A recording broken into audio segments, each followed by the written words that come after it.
এই যে পরশু বৃহস্পতিবার রাতে ঢাকা শহর সহ সারা দেশে এত ভাঙচুর হলো, ছায়ানট ভাঙলো, প্রথম আলো ভাঙলো, ডেইলি স্টার ভাঙলো, গতকাল আবার দেখলাম উদীচিতে আগুন দিয়ে ভাঙা হয়েছে। এই যে 152টা স্থাপনা কমপক্ষে সারা দেশে ভাঙা হয়েছে, তার মধ্যে 12 জন হলো আওয়ামী লীগ নেতার বাড়ি, যেখানে আবার আগুন দেওয়া হয়েছে। 32কে 2 দফা আবার আক্রমণ করা হয়েছে, ভাঙচুর করা হয়েছে।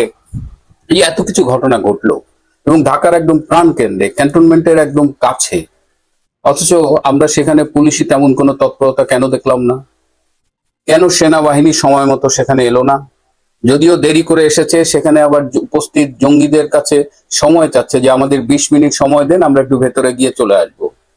কেন এরকম হলো? আপনার কি একবার প্রশ্ন জেগেছে মনে যে কাদের নির্দেশে, কি উদ্দেশ্যে এই ঘটনাগুলো ঘটলো, এই ভাঙচুরের ঘটনাগুলো ঘটলো? এবং বিশেষ করে মুক্তিযুদ্ধের সাথে সম্পর্কিত ছায়ানট সহ আরো অনেক প্রতিষ্ঠান কেন ভাঙচুর করা হলো? এবং আরো ইন্টারেস্টিং হলো, এখানে উদীচী গত বছরের জুলাই আগস্টের যে জঙ্গি অভ্যুত্থান, যে মোল্লা সেনা অভ্যুত্থান, সেখানে উদীচীর ভূমিকা আপনাদের নিশ্চয়ই মনে আছে। তারাও সেদিন লাল বদর সেজেছিল। আর প্রথম আলো ডেইলি স্টারের কথা কি বলবো, এটা আপনারা সবাই জানেন। এই সামগ্রিকভাবে বাংলাদেশ বিরোধী যত ষড়যন্ত্র হয়, গণতন্ত্র বিরোধী যত ষড়যন্ত্র হয়, -2 যত ষড়যন্ত্র হয়, বিরাজনীতিকরণের পক্ষে যত ষড়যন্ত্র হয়, সবখানে প্রথম আলো এবং ডেইলি স্টার থাকে। কেন এই প্রতিষ্ঠানগুলো ভাঙা হলো? আমার মনেও আপনাদের মতো প্রশ্ন জেগেছিল। আমি এই প্রশ্নের উত্তর খুঁজতে খুঁজতে যখন উত্তর পেলাম, তখন আমি এতটাই অবাক এবং ব্যথিত হয়েছি যে আজকে আপনাদের সাথে সেটা নিয়েই কথা বলবো। তবে তার আগে আরো জরুরি কিছু বিষয় আমি একটু শেয়ার করতে চাই। আজকে বাংলাদেশে 6 জন সেনা কর্মকর্তার লাশ এসেছে। আপনারা জানেন যে তারা জাতিসংঘ শান্তিরক্ষী বাহিনীতে কর্মরত ছিল এবং সুদানে এক হামলায় তারা নিহত হয়েছে এবং আরো প্রায় 10 বা 11 জন আহত হয়েছে। যারা আহত হয়েছে তারা বর্তমানে কেনিয়ার নাইরোবিতে আগা খান হাসপাতালে চিকিৎসাধীন এবং সবাই মোটামুটি আশঙ্কামুক্ত। কিন্তু এই যে 6 জন সেনা কর্মকর্তার দেহ এলো, তাদের এয়ারপোর্টে রিসিভ করতে গিয়েছে chief of general staff lieutenant general Shamim এবং আরো কয়েকজন এই বিমানবন্দরের লোকজন, আর্মির লোকজন। কিন্তু বাংলাদেশের বর্তমান অন্তর্বর্তীকালীন সরকারের কোনো একজন উপদেষ্টার সময় হয়নি এই 6টি লাশকে এয়ারপোর্টে রিসিভ করতে যাওয়ার। অথচ আপনারা জানেন যে গত কয়েকদিন ধরে উন্মাদনা চলছে। এই ওসমান হাদিকে শ্রেষ্ঠ বাঙালি, সর্বকালের শ্রেষ্ঠ বাঙালিও কেউ কেউ বলছে, তাকে নিয়ে কত মাতম, এবং তার মৃত্যু সংবাদে সারা দেশ জুড়ে ভাঙচুর, সন্ত্রাস, নৈরাজ্য। এটা নিয়ে গতকালও আমি বলেছি এবং সেনাবাহিনীতে এটা নিয়ে কিন্তু ব্যাপক ক্ষোভ হয়েছে। এবং আজকে তারা আশা করেছিল প্রধান উপদেষ্টার না হোক, অন্তত একজন উপদেষ্টা হলেও সেই লাশগুলো রিসিভ করতে এয়ারপোর্টে যাবে, কিন্তু কেউ যায়নি। আজকে 27 বছরের প্রথম আলো, এই 27 বছরের পথ চলায় যে কোনোদিন একদিনের জন্য তার প্রকাশনা বন্ধ রাখেনি সরকারি ছুটি ছাড়া, সেই প্রথম আলো গতকাল প্রকাশিত হয়নি এবং আজকে প্রকাশিত হয়েছে। এবং আজকে প্রকাশিত হয়েছে, তারা শিরোনাম করেছে প্রথম আলো ডেইলি স্টার আক্রান্ত।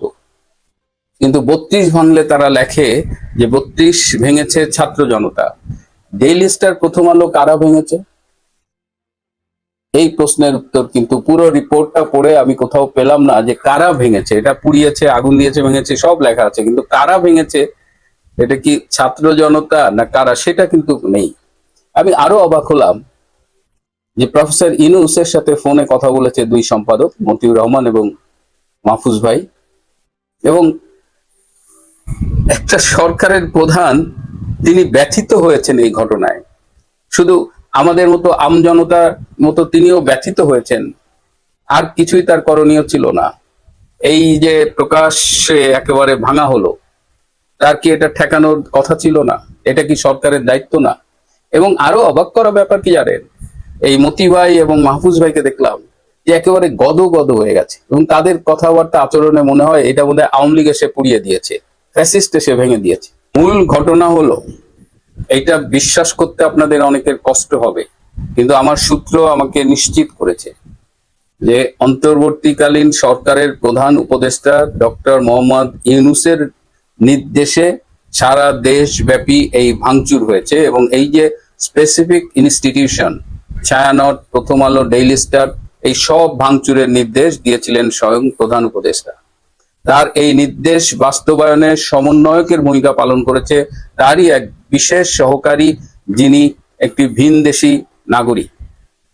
এই বিশেষ সহকারী তার খুব ঘনিষ্ঠ একজন প্রবাসী ইউটিউবার, যিনি ফ্রান্সে থাকেন, তার সহায়তা কামনা করেছেন। এবং তখন সেই ফ্রান্সের ইউটিউবার তার আরেকজন অনুসারী ইউটিউবার, যিনি মার্কিন মুলুকে থাকেন, তার সাথে কথা বলেছেন। এবং এইবার আপনারা দুয়ে দুয়ে চার মিলান দেখবেন, যখন ভাঙচুর চলছে, প্রথম আলো ভাঙা হয়েছে, এবার আপনারা ডেইলি স্টারে আসেন, কারা কারা এই ইনস্ট্রাকশন গুলো দিয়েছে ফেসবুকের মাধ্যমে।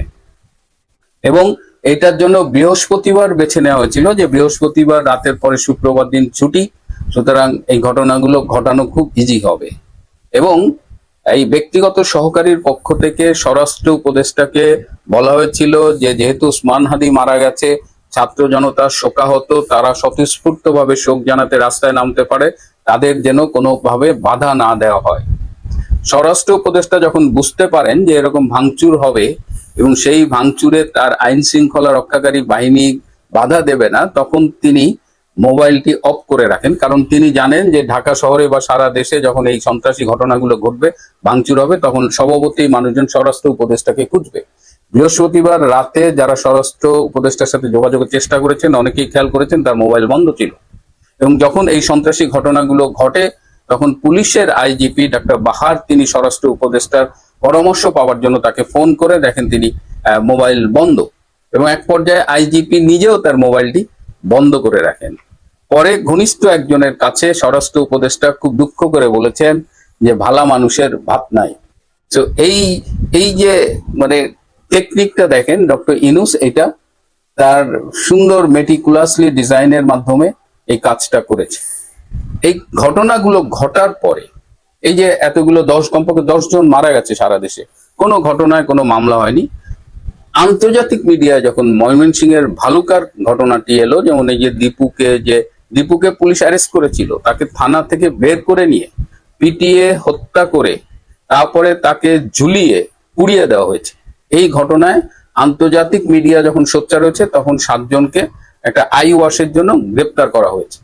এদিকে ডক্টর ইউনূস আবার জাতিসংঘ মানবাধিকার কমিশনের খুব উচ্চ পদস্থ কর্মকর্তা, তার ঘনিষ্ঠ বন্ধু, তার সাথে যোগাযোগ করে বলেছেন যে এরকম একটা ঘটনা ঘটেছে। কারণ প্রথম আলো, ডেইলি স্টার, ছায়ানট এইসব ঘটনারও একটা ইন্টারন্যাশনাল ইম্প্যাক্ট হয়েছে। এই ইম্প্যাক্টের ফলে ডক্টর ইউনূস তখন তার বন্ধুর কাছে, জাতিসংঘের বন্ধুর কাছে সহায়তা কামনা করেন এবং বন্ধু বলছেন যে ঠিক আছে doctor Yunus, you leave it on me, তুমি আমার উপরে ছেড়ে দাও, আমি এটা ম্যানেজ করবো। এবং তারপরেই দেখেছেন জাতিসংঘ মানবাধিকার কমিশনের পক্ষ থেকে ওসমান হাদির মৃত্যুর ব্যাপারে বিবৃতি এসেছে। এবং তারা, আমি অবাক হব না যদি দেখি যে তারা একটা ইনভেস্টিগেশন টিম পাঠায় দিছে বাংলাদেশে। জাতিসংঘের মহাসচিবও দেখলাম ওসমান হাদির মৃত্যু নিয়ে কথা বলেছে। সুতরাং এই যে মেটিকুলাসলি ডিজাইন, এই পুরা ডিজাইনটা খুব নিখুঁত ভাবে করা হয়েছে। একটা মাত্র ভুল সেখানে হয়েছে যে এই উগ্র জঙ্গি গোষ্ঠী, সন্ত্রাসী গোষ্ঠী, তারা ভারতের চিটাগাং এবং খুলনার স্থানীয় কার্যালয় এবং তাদের যে রাষ্ট্রদূতের পক্ষে যিনি থাকেন, দূতাবাসের পক্ষে, তার বাসভবন আক্রমণ করেছে। That was the only mistake doctor Yunus committed. এবং এইটার জন্য তাকে মাসুল দিতে হবে। আমি জানি আপনারা অনেকেই অবাক হচ্ছেন, কিন্তু ডক্টর ইউনূসকে যারা এখনো চেনেননি, তারা একটু মিলিয়ে দেখবেন যে এই মানুষটা এরকমই। এবং খুব নিখুঁত ভাবে তিনি এই ওসমান হাদির মৃত্যুকে কেন্দ্র করে তিনি আজকে এই যে সংসদ ভবনে লোক আনা টানা, তিনি একটা গত বছরের জুলাই আগস্টের একটা ভাই বানার চেষ্টা করছেন। কারণ তিনি সরকার পরিচালনায় ব্যর্থ, বাংলাদেশের অর্থনীতি ধ্বংসের মুখে, বাংলাদেশের জঙ্গিবাদের সর্বত্র উত্থান ঘটেছে এবং সারা পৃথিবীতেই বাংলাদেশের এই বাস্তব অবস্থাটা কিন্তু মিডিয়ার কল্যাণে, সামাজিক যোগাযোগ মাধ্যমের কল্যাণে এবং নিজস্ব সূত্রের মাধ্যমে সব দেশের কাছেই পরিচিত। সুতরাং এই জায়গা থেকে ডক্টর ইউনূস, এবং কষ্ট এই জায়গায় লাগে যে এই প্রথম আলো ডক্টর ইউনূস এবং তার উপদেষ্টা পরিষদকে ক্ষমতায় বসানোর জন্য অনেক ভূমিকা রেখেছে, এবং ডেইলি স্টার, সেই প্রথম আলো ডেইলি স্টারের এই বিপদের দিনে ইউনূসের কোনো উপদেষ্টা পাশে গিয়ে দাঁড়ায়নি। এটাই রাজনীতি, এটাই ইউনূসের মেটিকুলাসলি ডিজাইন প্ল্যান।